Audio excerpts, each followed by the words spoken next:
30।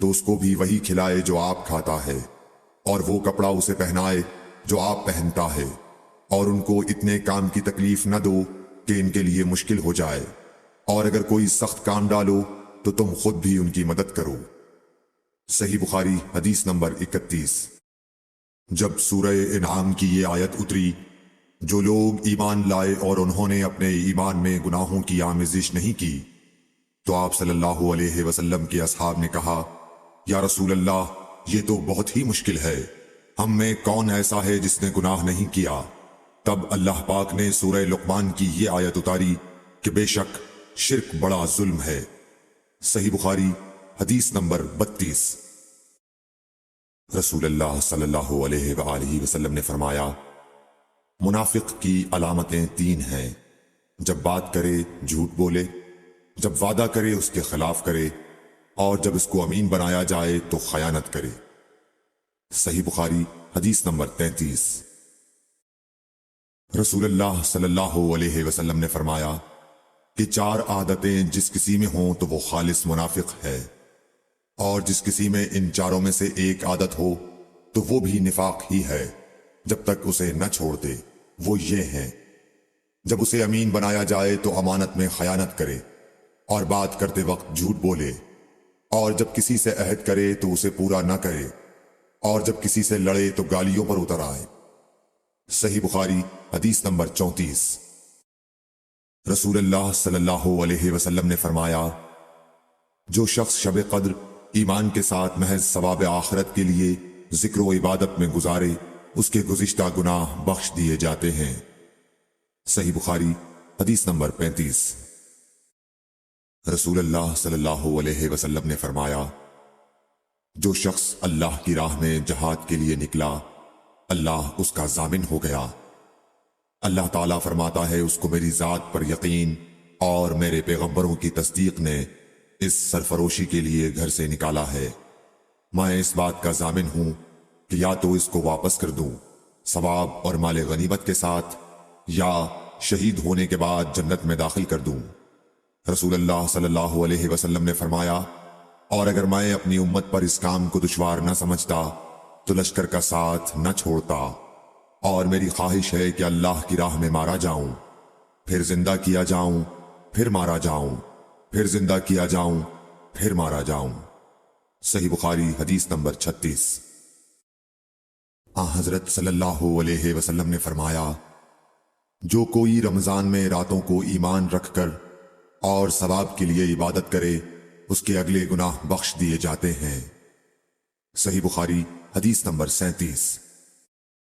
حضرت صلی اللہ علیہ وسلم نے فرمایا، جس نے رمضان کے روزے ایمان اور خالص نیت کے ساتھ رکھے، اس کے پچھلے گناہ بخش دیے گئے۔ صحیح بخاری حدیث نمبر 38۔ حضرت صلی اللہ علیہ وسلم نے فرمایا، بے شک دین آسان ہے، اور جو شخص دین میں سختی اختیار کرے گا تو دین اس پر غالب آ جائے گا، اور اس کی سختی نہ چل سکے گی۔ بس اس لیے اپنے عمل میں پختگی اختیار کرو، اور جہاں تک ممکن ہو میانہ روی برتو، اور خوش ہو جاؤ کہ اس طرز عمل سے تم کو دارین کے فوائد حاصل ہوں گے، اور صبح اور دوپہر اور شام اور کسی قدر رات میں عبادت سے مدد حاصل کرو۔ نماز 5 وقتہ بھی مراد ہو سکتی ہے کہ پابندی سے ادا کرو۔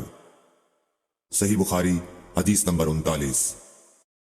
رسول اللہ صلی اللہ علیہ وسلم جب مدینہ تشریف لائے تو پہلے اپنی نانہال اترے جو انصار تھے، اور وہاں آپ نے 16 یا 17 ماہ بیت المقدس کی طرف منہ کر کے نماز پڑھی، اور آپ کی خواہش تھی کہ آپ کا قبلہ بیت اللہ کی طرف ہو۔ جب بیت اللہ کی طرف نماز پڑھنے کا حکم ہو گیا تو سب سے پہلی نماز جو آپ نے بیت اللہ کی طرف پڑھی عصر کی نماز تھی۔ وہاں آپ صلی اللہ علیہ وسلم کے ساتھ لوگوں نے بھی نماز پڑھی۔ پھر آپ کے ساتھ نماز پڑھنے والوں سے ایک آدمی نکلا اور اس کا مسجد بنی حارثہ کی طرف گزر ہوا تو وہ لوگ رکوع میں تھے۔ وہ بولا کہ میں اللہ کی گواہی دیتا ہوں کہ میں نے رسول اللہ صلی اللہ علیہ وسلم کے ساتھ مکے کی طرف منہ کر کے نماز پڑھی ہے۔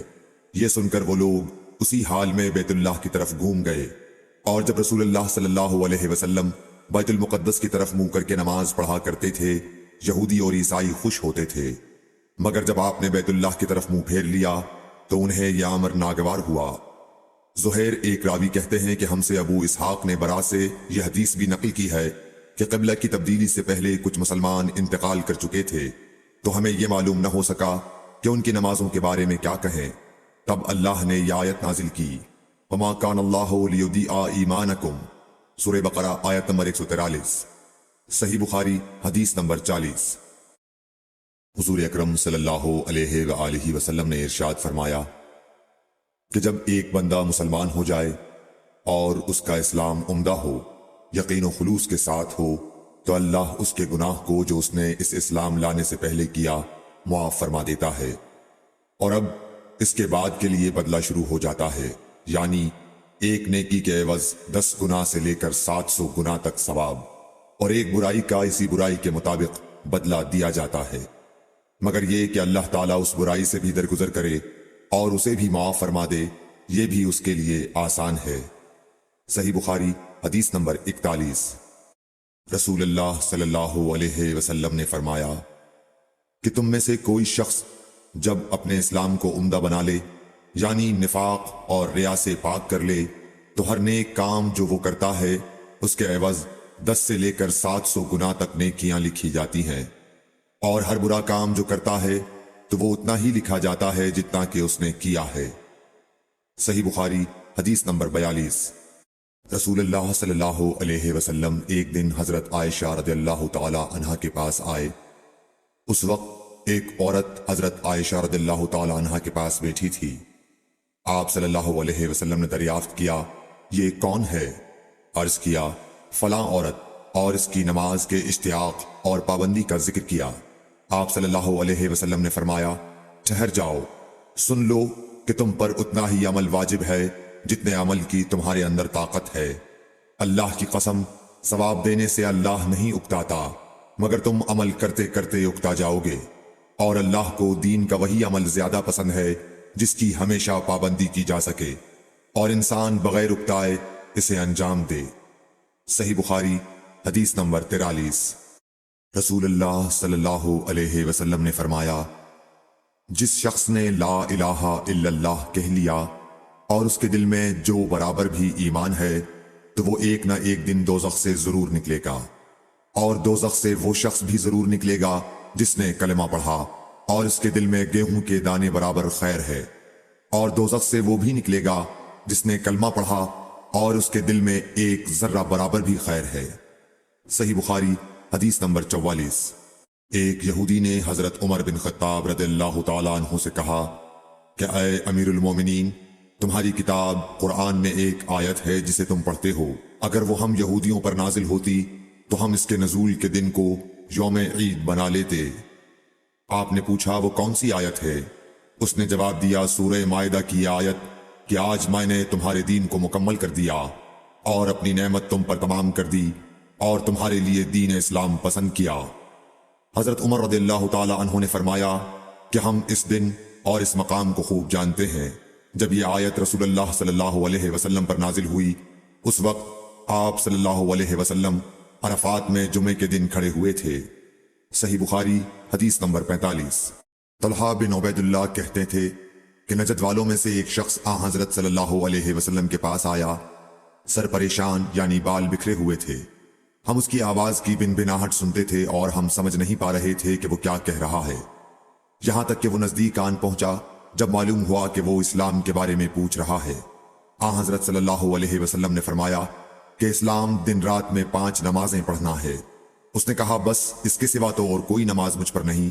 آپ نے فرمایا نہیں، مگر تو نفل پڑھے تو اور بات ہے۔ حضرت صلی اللہ علیہ وسلم نے فرمایا اور رمضان کے روزے رکھنا۔ اس نے کہا اور تو کوئی روزہ مجھ پر نہیں ہے۔ آپ نے فرمایا نہیں، مگر تو نفل روزے رکھے تو اور بات ہے۔ طلحہ نے کہا اور حضرت صلی اللہ علیہ وسلم نے اس زکوٰۃ کا بیان کیا۔ وہ کہنے لگا کہ بس اور کوئی صدقہ مجھ پر نہیں ہے۔ آپ نے فرمایا نہیں، مگر یہ کہ تو نفل صدقہ دے تو اور بات ہے۔ پھر وہ شخص پیٹھ موڑ کر چلا گیا، یوں کہتا جاتا تھا، قسم خدا کی میں نہ اس سے بڑھاؤں گا نہ گھٹاؤں گا۔ حضرت صلی اللہ علیہ وسلم نے فرمایا اگر یہ سچا ہے تو اپنی مراد کو پہنچ گیا۔ صحیح بخاری حدیث نمبر 46۔ حضرت صلی اللہ علیہ وسلم نے فرمایا جو کوئی ایمان رکھ کر اور ثواب کی نیت سے کسی مسلمان کے جنازے کے ساتھ جائے اور نماز اور دفن سے فراغت ہونے تک اس کے ساتھ رہے تو وہ 2 قرات ثواب لے کر لوٹے گا۔ ہر قرات اتنا بڑا ہوگا جیسے احد کا پہاڑ۔ اور جو شخص جنازے پر نماز پڑھ کر دفن سے پہلے لوٹ جائے تو وہ 1 قرات ثواب لے کر لوٹے گا۔ صحیح بخاری حدیث نمبر 47۔ حضرت صلی اللہ علیہ وسلم نے فرمایا کہ مسلمان کو گالی دینے سے آدمی فاسق ہو جاتا ہے اور مسلمان سے لڑنا کفر ہے۔ صحیح بخاری حدیث نمبر 48۔ حضرت صلی اللہ علیہ وسلم اپنے حجرے سے نکلے، لوگوں کو شب قدر بتانا چاہتے تھے وہ کون سی رات ہے۔ اتنے میں 2 مسلمان آپس میں لڑ پڑے۔ آپ صلی اللہ علیہ وسلم نے فرمایا میں تو اس لیے باہر نکلا تھا کہ تم کو شب قدر بتلاؤں، اور فلاں فلاں آدمی لڑ پڑے تو وہ میرے دل سے اٹھا لی گئی، اور شاید اسی میں کچھ تمہاری بہتری ہو، تو اب ایسا کرو کہ شب قدر کو رمضان کی 27ویں، 29ویں اور 25ویں رات میں ڈھونڈا کرو۔ صحیح بخاری حدیث نمبر 49۔ ایک دن حضرت صلی اللہ علیہ وسلم لوگوں میں تشریف فرما تھے کہ آپ کے پاس ایک شخص آیا اور پوچھنے لگا کہ ایمان کسے کہتے ہیں۔ آپ صلی اللہ علیہ وسلم نے فرمایا کہ ایمان یہ ہے کہ تم اللہ پاک کے وجود اور اس کی وحدانیت پر ایمان لاؤ، اور اس کے فرشتوں کے وجود پر، اور اس اللہ کی ملاقات کے برحق ہونے پر، اور اس کے رسولوں کے برحق ہونے پر، اور مرنے کے بعد دوبارہ اٹھنے پر ایمان لاؤ۔ پھر اس نے پوچھا کہ اسلام کیا ہے؟ آپ صلی اللہ علیہ وسلم نے پھر جواب دیا کہ اسلام یہ ہے کہ تم خالص اللہ کی عبادت کرو اور اس کے ساتھ کسی کو شریک نہ بناؤ، اور نماز قائم کرو، اور زکوٰۃ فرض ادا کرو، اور رمضان کے روزے رکھو۔ پھر اس نے احسان کے متعلق پوچھا۔ آپ صلی اللہ علیہ وسلم نے فرمایا احسان یہ ہے کہ تم اللہ کی عبادت اس طرح کرو گویا تم اسے دیکھ رہے ہو۔ اگر یہ درجہ نہ حاصل ہو تو پھر یہ تو سمجھو کہ وہ تم کو دیکھ رہا ہے۔ پھر اس نے پوچھا کہ قیامت کب آئے گی؟ آپ صلی اللہ علیہ وسلم نے فرمایا کہ اس کے بارے میں جواب دینے والا پوچھنے والے سے کچھ زیادہ نہیں جانتا، البتہ میں تمہیں اس کی نشانیاں بتلا سکتا ہوں۔ وہ یہ ہیں کہ جب لونڈی اپنے آقا کو جنے گی، اور جب سیاہ اونٹوں کے چرانے والے دیہاتی لوگ ترقی کرتے کرتے مکانات کی تعمیر میں ایک دوسرے سے بازی لے جانے کی کوشش کریں گے، یاد رکھو قیامت کا علم ان 5 چیزوں میں ہے جن کو اللہ کے سوا کوئی نہیں جانتا۔ پھر آپ صلی اللہ علیہ وسلم نے یہ آیت پڑھی کہ اللہ ہی کو قیامت کا علم ہے کہ وہ کب ہوگی۔ پھر وہ پوچھنے والا پیٹھ پھیر کر جانے لگا۔ آپ نے فرمایا کہ اسے واپس بلا کر لاؤ۔ لوگ دوڑ پڑے مگر وہ کہیں نظر نہیں آیا۔ آپ صلی اللہ علیہ وسلم نے فرمایا کہ یہ جبرائیل علیہ السلام تھے جو لوگوں کو ان کا دین سکھانے آئے تھے۔ صحیح بخاری حدیث نمبر 50۔ ہرقل شاہ روم نے ابو سفیان سے کہا میں نے تم سے پوچھا تھا کہ اس رسول کے ماننے والے بڑھ رہے ہیں یا گھٹ رہے ہیں؟ تو نے جواب میں بتلایا کہ وہ بڑھ رہے ہیں۔ ٹھیک ہے، ایمان کا یہی حال رہتا ہے یہاں تک کہ وہ پورا ہو جائے۔ اور میں نے تجھ سے پوچھا تھا کہ کوئی اس کے دین میں آ کر پھر اس کو برا جان کر پھر جاتا ہے؟ تو نے کہا نہیں۔ اور ایمان کا یہی حال ہے، جب اس کی خوشی دل میں سما جاتی ہے تو پھر اس کو کوئی برا نہیں سمجھ سکتا۔ صحیح بخاری حدیث نمبر 51۔ حضور اکرم صلی اللہ علیہ وسلم فرماتے تھے حلال کھلا ہوا ہے اور حرام بھی کھلا ہوا ہے، اور ان دونوں کے درمیان بعض چیزیں شبہ کی ہیں جن کو بہت لوگ نہیں جانتے کہ حلال ہیں یا حرام۔ پھر جو کوئی شبہ کی چیزوں سے بھی بچ گیا اس نے اپنے دین اور عزت کو بچا لیا، اور جو کوئی ان شبہ کی چیزوں میں پڑ گیا اس کی مثال اس چرواہے کی ہے جو شاہی محفوظ چراگاہ کے آس پاس اپنے جانوروں کو چرائے۔ وہ قریب ہے کہ کبھی اس چراگاہ کے اندر گھس جائے اور شاہی مجرم قرار پائے۔ سن لو، ہر بادشاہ کی ایک چراگاہ ہوتی ہے، اللہ کی چراگاہ اس کی زمین پر حرام چیزیں ہیں، پس ان سے بچو۔ اور سن لو، بدن میں ایک گوشت کا ٹکڑا ہے، جب وہ درست ہوگا سارا بدن درست ہوگا، اور جہاں بگڑا سارا بدن بگڑ گیا۔ سن لو، وہ ٹکڑا آدمی کا دل ہے۔ صحیح بخاری حدیث نمبر 52۔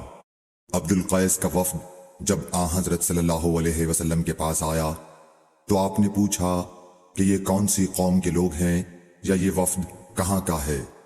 انہوں نے کہا کہ ربیعہ خاندان کے لوگ ہیں۔